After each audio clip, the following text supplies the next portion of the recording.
Okay, everyone, we have our next stranger here. Could you please tell us your name and just a little about yourself? Oh, I'm Lorenzo. I'm from Belgium, and I've always gone to English-speaking schools, so I don't really have that much of an accent. But if you listen very carefully, you can still hear it. Did you grow up in Belgium? I did grow up in Belgium. I was born here and basically lived here my whole life except 3 years because I've gone to schools abroad. I've gone to the UK and to Netherlands to study there. So it was pretty chill, even though I'm a dropout. But at the moment, I'm working on three companies. And I'm also just doing some stuff with friends to earn some extra money on the side. So, Could you tell us a little about what led you to dropping out of school? first of all, I had a lot of trouble with my mom. My mom always just kept fucking with me, and yeah, she wasn't really the nicest person, and she was never supported. And apparently, I failed high school since the third, so since year nine or just the third year of secondary. Um, and she never told me, and she kept changing my schools and stuff, so I would never realize. And she was really just rude to me and everything. But then I stopped school. I also had a lot of trouble because my dad died 2 years ago, which really fucked with me. But I've now finally I went to rehab and everything, and now I finally got out because I was really in a deep place. And now I'm actually going to start going to an editing school to do like really hardcore editing. So I'm really happy Oh, about that. I'm going to get a new computer, and I'm also thinking about doing YouTube again. man, dude, that sounds like your life has been a real roller coaster, huh? What Yeah. could you talk a little about what your process has been? Because there have been a lot of people that I've been talking to who have kind of gone through bullying and have gone through a lot of just hmm difficult situations. And could you kind of talk about the roller coaster a little bit and Uh, what helped you? I can tell everything about it. I have no problem with that. Actually, I cannot tell some things because what my mom did was mainly to my sister, and I'm not sure if my sister is okay with like if I tell it to an individual, yeah, she would agree. But if I tell it to like a whole audience, then she wouldn't maybe agree. But my mom has done physical things like physical abuse to me and my sister, mainly to my sister, and she also like actually the all the problems started coming with my mom. First of all, when my sister started choosing her own clothes, and my mom didn't agree with that because she's very controlling, and she started burning and selling all her clothes. And my sister was getting annoyed and fighting back, but then she fights back 10 times harder, and she has done many fucked up things to my sister. To me, it's kind of okay, but yeah. But then after that, I already, since I was very young, at the age of 4 already or something, I used to live with my dad then, and what always happened is I used to literally sneak away.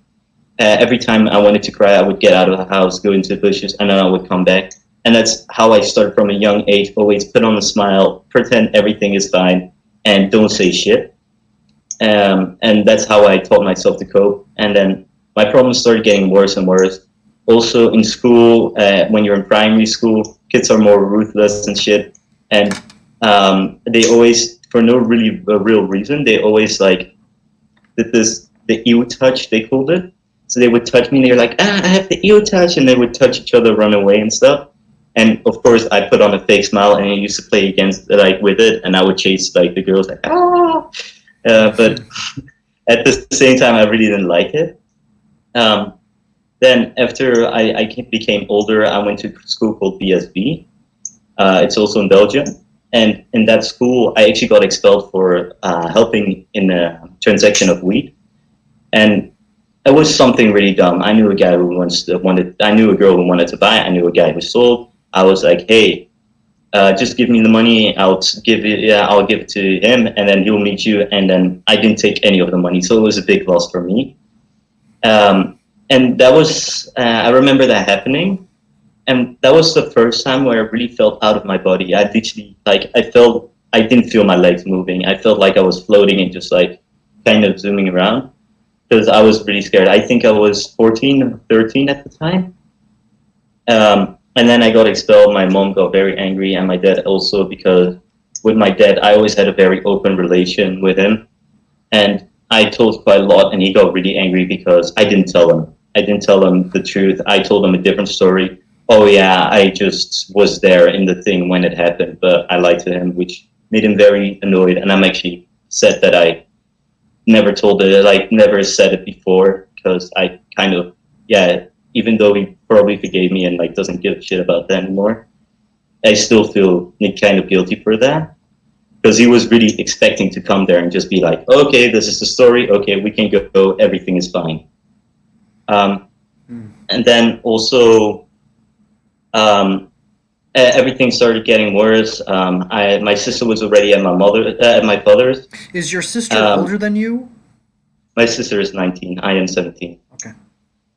So my sister started living with my father and my stepmother, and things got kind of rough. And I went to a boarding school, so I wouldn't have to be there all the time. Then my father passed away, and that was the time where I really, in my head, everything collapsed, and I was just stuck. And basically, what happened then is everybody was so confused because after my dad died, I seemed more happy. I seemed like really everything is perfectly fine, always smiling and shit. And it was just me masking my true feelings. And that kept going and I kept going. And I already actually a few years back, I started cutting myself every time before I went to sleep. Because every time I hid all my feelings for myself, I didn't feel any pain. I always felt happy. And every time, right when I went to sleep, I would cut myself so I can fall asleep. But um, and then they found that out, and my mother got like not angry, but was like you could see that she really didn't like it, and she was like, "Why the fuck would you do that? No, no, no, no." And then then the next few years was really hard.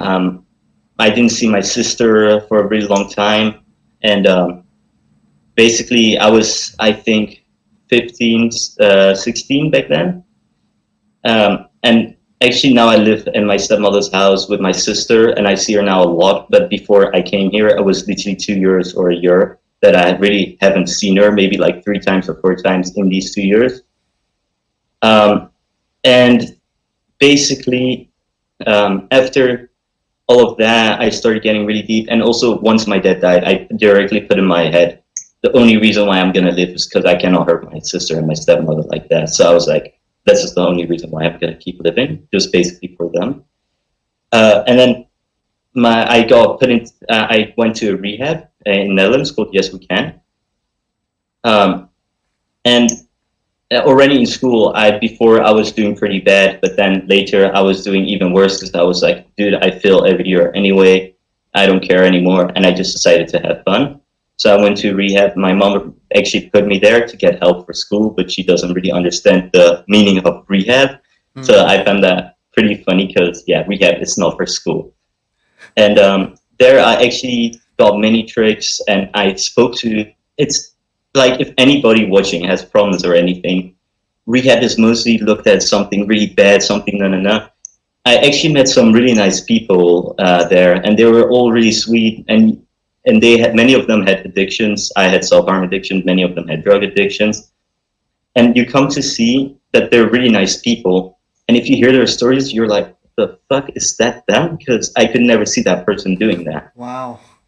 And it really should. And you learn so much there. It really helped me a lot. It learned me how to, if every time now I have the feeling of self harm, I call a fellow. That's what we call it. So it's basically a person that I went to the clinic with. And I just say, hey, I have this. And then they're like talking to you. And it's also talking about your own experience. So they never say, you have to do that. It's like, oh, when I have that, I do this. And you take the information you want. And with people that are addicts or have problematic behavior, as they also call it, when you say you have to do that, they're instantly going to be, no, I don't have these problems, no, shut down. Well, if you talk about your own experience, they really get and they know what they have to do. They know what they have to do next and everything. So it really helped me. And once I got out, I was at my mother's and things were going okay. But then once again, my dad was pretty depressed and he always had problems and he died of a heart attack. And my mom said then one day to me, oh yeah, Yeah, she was crying. And normally, when somebody's crying, I learned in the clinic, you're not allowed to go to them because they have to come to you if they want to talk about something. But then me, I decided, okay, I'm gonna do it anyway because yeah, she was crying a lot, and I was like, okay, I want to talk about it. Maybe we can find a way to go about it. And then things got heated out of nowhere. She's well, actually, first she started saying like, "Oh yeah, I actually have a lot of pain too," and I'm like, "Yeah, I get what it is, but if you don't talk about it, nothing is gonna happen. I also have a lot of pain." And then out of nowhere, she said like, "Oh yeah, well, at least I'm not such a pussy like your dad and let myself die." And when she said that, I was so done. I went upstairs, and we have a pretty strong door, but because of all the anger, I just kicked it down in one go. And I'm really happy that I could let it go on the door because I know if I wouldn't have let it on the door, I would have punched her. Like she has done so much shit to my sister. She has been fucking with my dad, but not literally, but literally like fucking him up and everything. What made him in the situation that he became so unhealthy that he fucking died? It's literally her fault. She literally indirectly killed my dad, and then she dares to say something like that to me. And then I stayed for another 2 weeks because my recovery coach says, yeah, really try your best to fix that relationship because it could be healthy. And then out of nowhere, she said, oh, as a threat, I want, if you don't change like this, I want you to go, if you don't go back to school, to normal school and everything, you have to be gone in a week. And I know personally, because I have been so behind on school and everything, it's going to take me at least 6 years to finish school. And I'm like, no, mom, I want to do different things. I'm really interested in editing. I've made quite a lot of montages and everything. And I'm pretty talented in editing for having no lessons and everything. So I'm like, I'm really interested in these things. But she's like, no, I don't care about these things. You need something to give you a normal job. And I'm like, yeah, but I don't want that. Um, and then I said to my mom, okay, if it's going to be like that, I'm not going to do that. So you want me gone in a week? Okay, I'm going today. I packed up all my stuff. I went in my stepmother's house. And since now everything has gone way better, I'm working on many projects. I'm working on an esports for Wingman CSGO. I'm working on t-shirt design with my friend. I'm also going to do YouTube again, but first I want to do my editing school and then instantly use the things I get from my editing school and put them into YouTube. And I've also now, I haven't seen friends for literally over 3 years. Actually, I actually haven't had a birthday since my 10th birthday because my friends didn't want to even go to my mom. That's like the type of person she was. I was known as the person, oh yeah, you don't want to go to that guy. His mom is a dick. And so I never even wanted a birthday because I was like, yeah. And my dad was addicted to weed, so I could not invite too many people to my dad because I didn't want him to get in legal trouble or stuff like that. So I kind of skipped the whole birthday thing. Wow. And now I've like I went to my best friend that I haven't seen in 2 years, and I met like he has a really nice friend group, and they're all people who I really enjoy talking to, and they're all really nice. They're like the type of friends that I also like, with over 60 people, and I got to know around 10 of them. And now I'm going to Netherlands again to visit some of my other friends from my other school. So I'm really also happy about that. So I'm really getting that social everything back together because now I finally have the ability to. Wow, Lorenzo, man, what a story. What like it's so like I'm sorry to hear that like Mhm. of the kind of the origins of all of it, but it sounds like you're really like discovering the things that you love, your talents, and that you have a lot of them. Like that's a good problem to have, like to have a lot of interests and you're so articulate and your flow of thought is just so fluid and it's like what do you think of like education these days and The, the yeah. thing with like school education and everything, it's really outdated. And the problem is it works well for mains, like the main, most people, it works pretty well.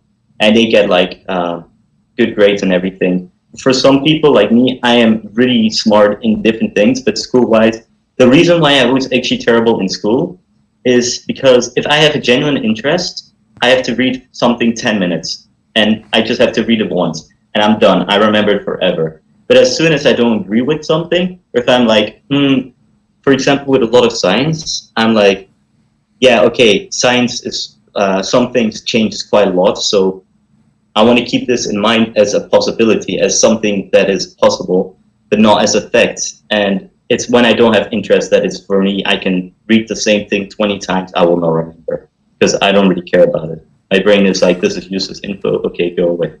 The thing that I'm getting from you is like this is that when you went to the rehab center, right? That you learned it sounds like you learned a lot about emotional intelligence and emotional communication, and Mhm. that for you was really helpful and really kind of was a foundation that helped you move forward. Do you agree with that? Yeah. One second, wait 1 second. Yeah, totally. Katta? Ja. Ik ben even met iemand aan het spreken en zo. Is het oké als je even zo bent? Wat?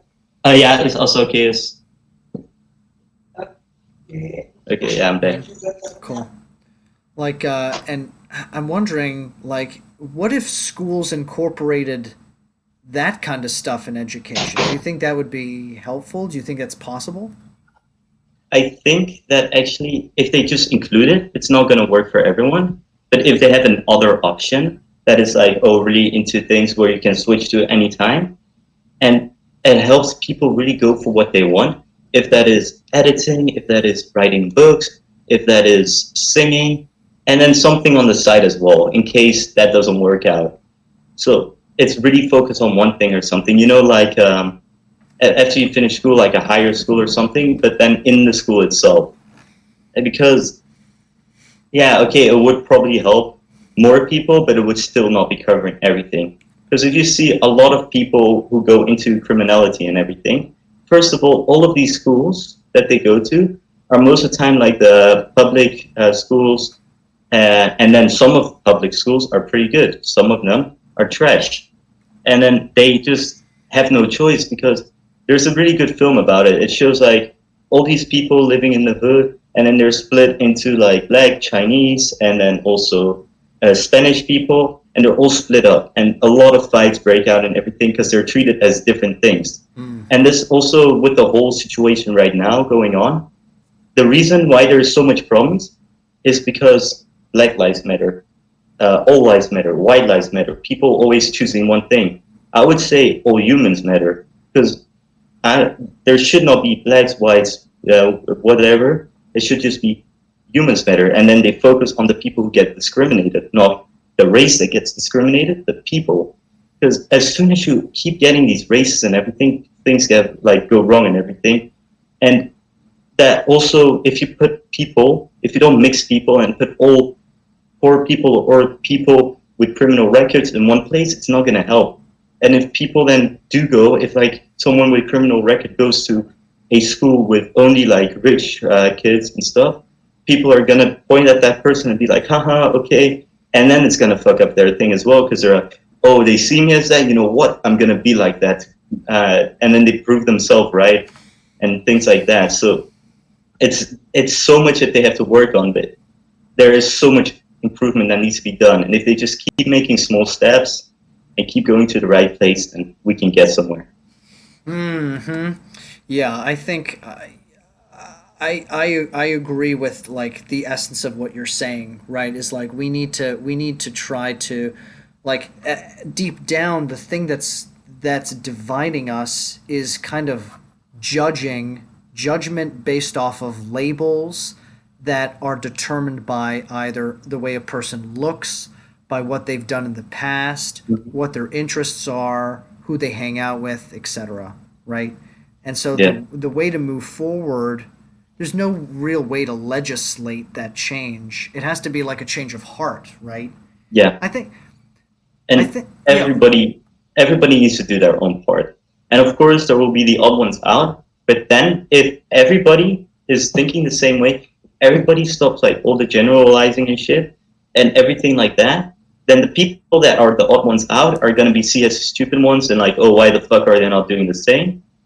And then they will realize that that's not a way to live, so they would also change. But it would take many, many years before we could get to there, even if they're really enforcing that onto us and everything. So for you now, like after going through, I'm just gonna going through the rehab, Mhm. and being there and meeting these people. Like, is there a technique or some kind of way of thinking that has helped you to not label or to not judge someone as quickly? To be honest, I always kind of been like pretty calm on that kind of stuff. I have all types of friends, and it's funny. Most of the time, when I still do like label, everybody does that automatically. Yeah, absolutely. Sometimes It's I a see a human. guy on the street, and for me, it's never like, oh, it's that type of person. Most of the time, it's like, oh, he looks like a fuckboy, and most of the time, it's these kind of things. But I never really saw something like, oh, that's that type of person. He's probably like that, and yeah, and the thing is, I also grew up with like a lot of different people, and I always like enjoyed being hanging with different like people who look different, people who don't really fit into the general thing. But then I also enjoy with every like I really have always a broad friend group from every type of person.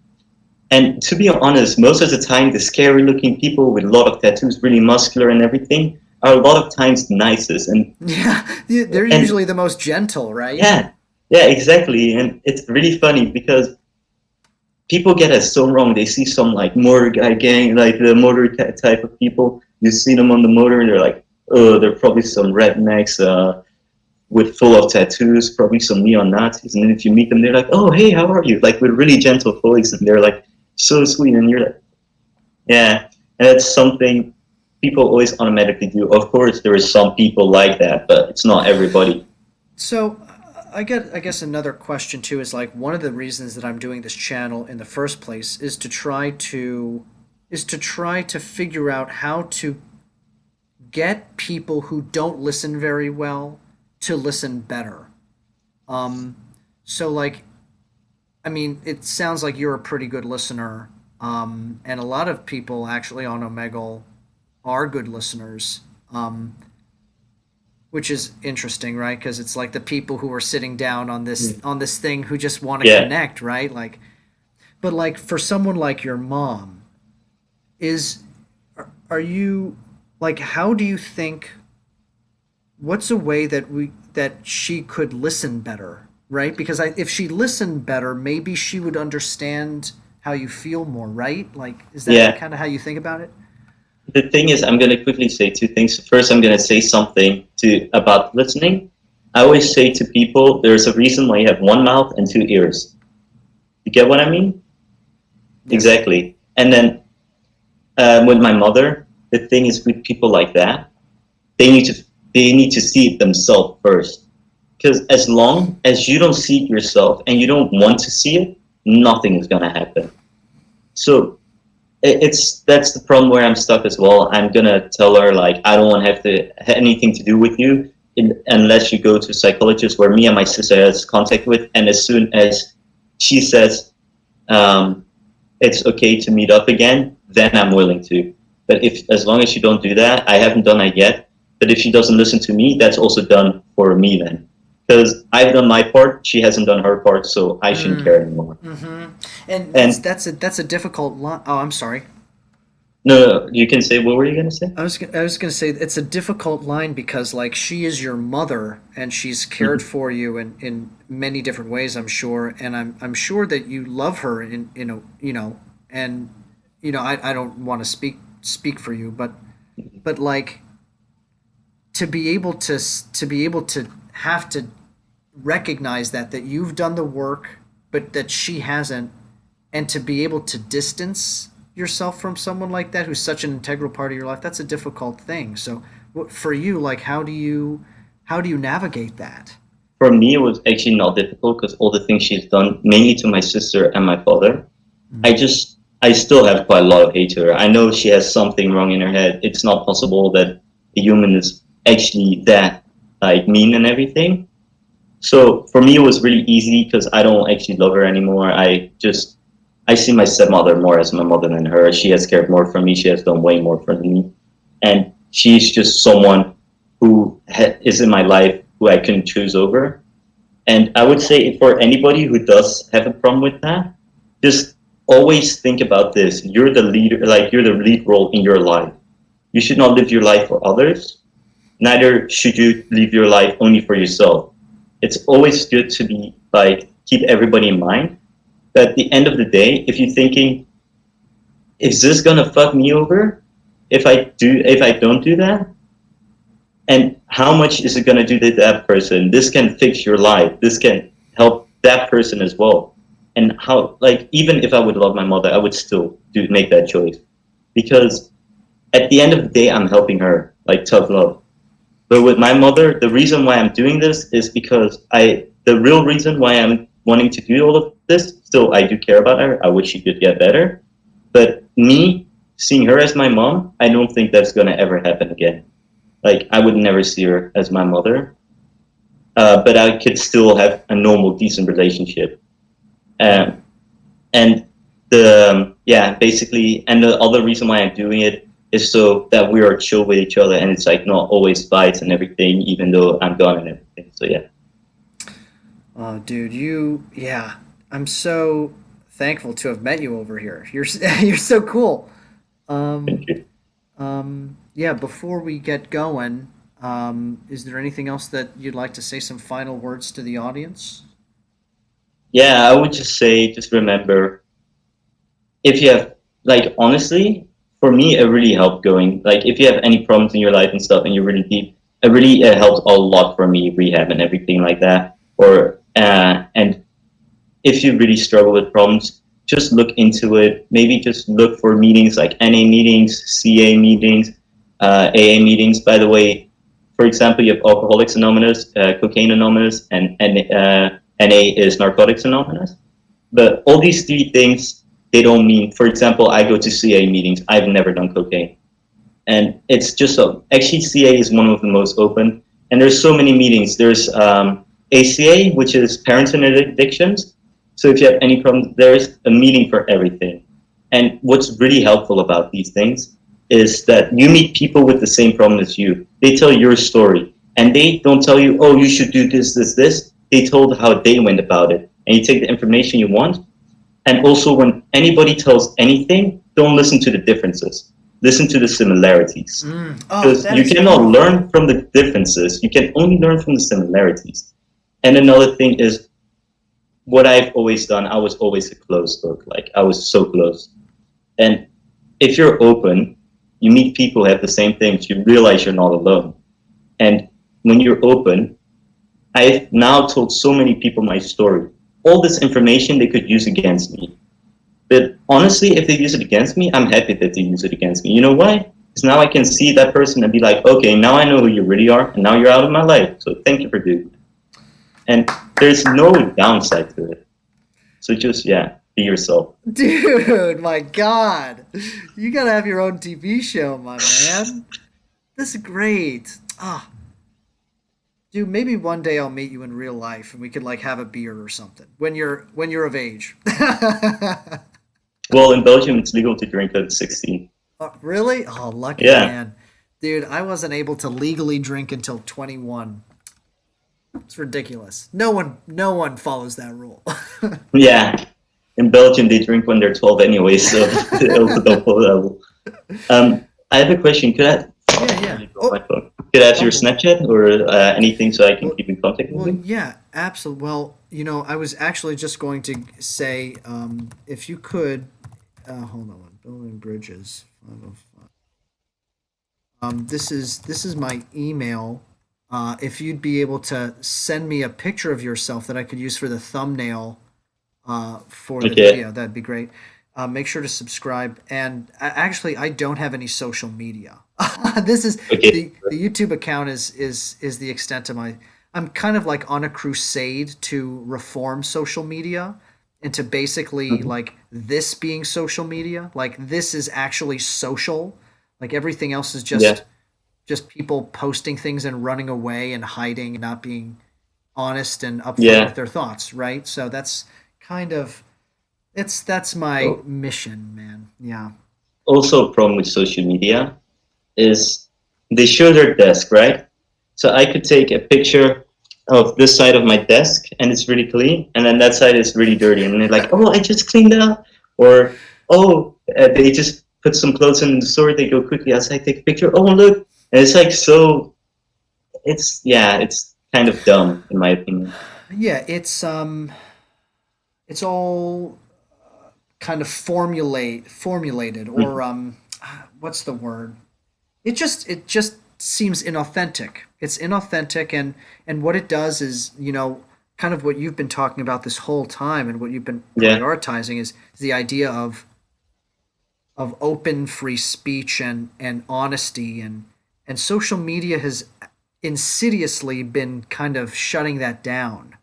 And Um, the big reason behind it as well. Why? Because all you do is a few buttons, type a few things, and you've got a new account. You can pretend to be someone else. You can do whatever, and you're just gonna find out. If you don't follow your friends, they're never gonna find out. Even if you do, they're probably not gonna say anything because it's normal. it is becoming normalized, and Mhm. it's important for all of us, you know, to come together and say, we. I mean, you look at media, you look at, I mean, just how sensationalized it is, and how negative it is. How if a story bleeds, it leads, you know, Uh, and it's just oh, generating fear and anger, and it's our responsibility as the people to stand up and say enough is enough with the media. We need to reform it. We need a change, because people are getting sick and tired of it, and people are like at levels of unhappiness and depression that's through the roof. mhm. So something has to change here. Also, one other thing I always found is with social media, you find something, you post about it, it goes big. I can accuse you of raping someone. If it's as soon as then a few other people say, "Oh yeah, I had a similar experience with that guy," fake news can be made so easily. So by even mistake, someone makes a joke or whatever. Do you know Lil Durky? No. Lil Durky is a rapper, and he has this character and it's completely black, has a stripe, two eyes, and like a big mouth, right? A lot of people saying, "Oh, he's copying blackface, he's doing that," and in one of his interviews, I really like this part. He says, "Look in my eyes. If you think that's what a black person looks like, you're racist because you're saying that it looks like that. So you're the one that's racist." And it's actually based of two things. First, his character was blue because once he was stripping on something, he looked at himself in the mirror and he saw himself as one solid shape. So no folds, no dents or anything. Hmm. And then he added the stripe and turned it black because of his religion. The gods in Hindi are black. So it's actually something of him that he puts into his music. Wow. And yeah, and there's so much things to Could say. could, Yeah, could yeah. I'm actually going to put his name in the description. I'm going to Google him and put him in the description. Could you type that in? Who that is? Little Darky. Interesting. I've never heard of this guy. and he's also like, I really like his music because a lot of people who do listen to it get offended. Sometimes I hear a line to it and I'm like, oh shit, that's kind of directed to me. That's kind of harsh. But that's what I really like about his music, and it is also he also has a similar view of like, oh, people are the same. Um, he also says another thing that I really agree with.